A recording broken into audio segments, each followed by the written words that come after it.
নমস্কাৰ, good morning. মই পলাশ। আপোনালোকে চাই আছে পলাশ আছাম। ধুনীয়াকৈ আহিলোঁ আমাৰ পথাৰতে। তো এনেকৈ মই ভিডিঅ'বোৰ বনাওঁ, ইয়াৰ পৰাই আপলোড কৰোঁ। তো আজি এই ভিডিঅ'টো নিশ্চয় থাম্বনেইলটো চাই ভিডিঅ'টো চাবলৈ আৰম্ভ কৰিছা হয় ইণ্ডিয়ান আৰ্মি অগ্নিবীৰ 2025।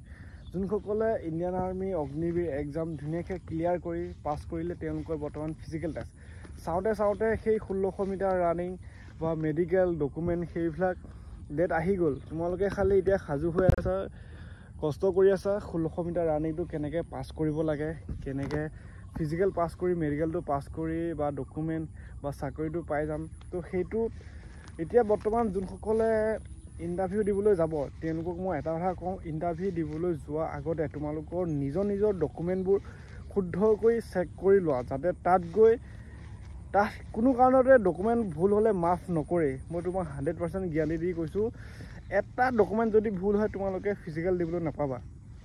সেইটো কথা এতিয়া গম পাই গ'লা। এটা ডকুমেণ্ট যদি তোমাৰ নামটো ভুল হৈ আছে, কিবা ডেট অফ বাৰ্থ ভুল হৈ আছে, বোলে ইয়াত আছে অমুক নাম, তাত আছে অমুক উপাধি, ডেট অফ বাৰ্থ ইয়াত আছে বেলেগ, ইয়াত বেলেগ আছে, আৰু এক্সট্ৰা যিটো খেলৰ চাৰ্টিফিকেট যদি আছে স্পৰ্ট বা NCC তাতো তোমালোকে চাই লোৱা। NCC হ'লেও যদি নাম ভুল হৈ থাকে তোমালোকৰ আধাৰ কাৰ্ডৰ লগত বা সেই এডমিটৰ লগত যদি নিমিলে, তেতিয়া তোমাৰ এটা ডকুমেণ্টতে তোমালোকক সেই ফিজিকেল দিবলৈ নাপাব বা 1600 মিটাৰ ৰানিং মেডিকেল সেইবিলাক দিবলৈ নাপাবা।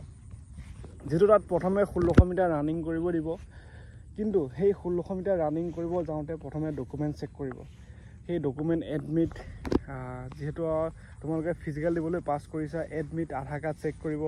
তাৰপিছতে সেই প্ৰথমে মানে যিখন ৰিয়েল অৰিজিনেল ডকুমেণ্ট চেক কৰিব। প্ৰথম গেটতে অৰিজিনেল ডকুমেণ্ট চেক কৰিহে তোমালোকক ফিজিকেল দিবলৈ মাতিব, আৰু ফিজিকেল পাছ কৰাৰ পিছতহে তোমালোকক সেই অৰিজিনেল ডকুমেণ্ট আকৌ চেক কৰিব, লগতে জেৰক্স শেষত মানে তোমালোকক তাত ৰখাব, আৰু সেনেকৈ আৰু মেডিকেল। তো লগতে যোনসকলে সেই 1600 মিটাৰ ৰানিং কৰি আছে, তো তেওঁলোকক কৈছোঁ তোমালোকে পূৰা ভালকৈ 1600 মিটাৰ ৰানিংটো কম টাইমতে সোমাবলৈ চেষ্টা কৰা, কাৰণ ইণ্ডিয়ান আৰ্মিত গম পাইছাই কেনেকুৱা জোচ লাগিব বা মানে ফিজিকেল ফিট লাগিব। এতিয়া বৰ্তমান তোমালোকে খালি ফিজিকেল ভাল কৰিব লাগিব। তো আপডেটটো মানে কি হয়, ডকুমেণ্টখিনি শুদ্ধ কৰি লোৱা। আৰু বহুতে কৈ আছিলে যে ইণ্ডিয়ান আৰ্মিত আমাৰ GDত মানে ইণ্টাৰভিউ দিবলৈ এটা ছাবজেক্টত 33% লাগে। যদি এটা ছাবজেক্টত যদি তোমালোকে 30 বা 31 বা 32 পাই থোৱা, তোমালোকে সেইটো ট্ৰিটমেণ্ট পৰি যাবা। এতিয়া ক্লাছ 10 পাছেই হওক, ক্লাছ 10 পাছ কৰিলে GD হ'ব, কিন্তু তোমালোকৰ প্ৰত্যেকটো ছাবজেক্টতে মানে 33+% থাকিব লাগিব, মানে নম্বৰ থাকিব লাগিব 33 এটা ছাবজেক্টত পোৱাকৈ।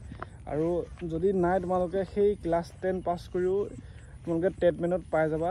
লগতে ক্লাছ 8 পাছ কৰিলেও সেই 33 ছাবজেক্টত প্ৰয়োজন হয়, কিন্তু তাত তোমালোকে চেক কৰিব, তেতিয়া তোমালোকক গম পাই যাব 8 পাছত কিমান লাগে। কিন্তু 33 ইয়াত উল্লেখ থকাটোহে মই কৈছোঁ 33 লাগেই।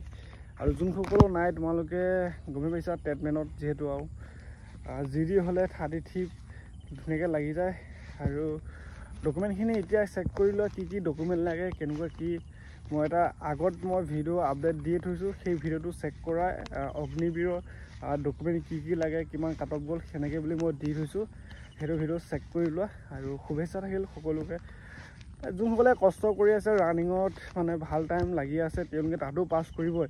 তাতে ইয়াত 5 মিনিট 30 ছেকেণ্ড লাগিলে তাত 5 মিনিট 20 ছেকেণ্ডতে সোমাই যাব, মানে 10 ছেকেণ্ড আগবাঢ়িবই তাত। সেইটো জানোৱেই। মানে কি হয়, আমাৰ এতিয়া গাঁৱত যোনসকলে ৰাস্তাত প্ৰেক্টিছ কৰি আছে, একজেক্ট ডিষ্টেঞ্চটো নহয়গৈ, তাত ধুনীয়াকৈ এটা ডিষ্টেঞ্চ দিয়া থাকে। তো সেইটো কাৰণে তোমালোকে তাত গৈ, আৰু তাত গ'লে কি জোৰ পায়, মানে যেতিয়া ইণ্ডিয়ান আৰ্মি ছাৰহঁত থাকিব, মানে যিবিলাক কেনেকৈ দৌৰিব লাগে সেইবিলাক ধুনীয়াকৈ বুজাই মেলাই দিব, তেতিয়া তোমালোকে এনেও জোচ পাই দৌৰিবাই। খালী মুঠতে সেই অভাৰ স্মাৰ্ট খালী নহ'বা। অভাৰ স্মাৰ্ট হ'লে তাত মানে গালিও খাবা, পিটনো খাবা। অভাৰ স্মাৰ্ট ছাৰকেইজনে যি দৌৰে, যেনেকৈ থয়, যি কয় এবাৰতে শুনিব চেষ্টা কৰিবা। এবাৰে ক'ব, যদি নোৱাৰা আকৌ সুধিবা, দুবাৰ ক'ব, কিন্তু সেই শুনিও যদি বেঙা বেঙি কৰি থাকা, তেতিয়া কিন্তু পিটনো খাবা, গালিও খাবা, বহুতখিনি হৈ যাব। তো সেইটো কাৰণে কৈছোঁ, পূৰা স্মাৰ্টো নহ'বা। স্মাৰ্ট হ'বা খালী নৰ্মেল স্মাৰ্ট, যে অমুকটো এইটোৱে বাছ, আৰু যে অমুকটো কৰিলে অমুকটো হ'ব, এনেকৈ স্মাৰ্ট দেখালে তেতিয়া তোমাৰে বিপদ। তো সেইখিনিয়ে ক'লোঁ। এই মানে ইণ্ডিয়ান আৰ্মি অগ্নিবীৰ ময়ো দিছিলোঁ আগতে, এক্সপিৰিয়েঞ্চ আছে।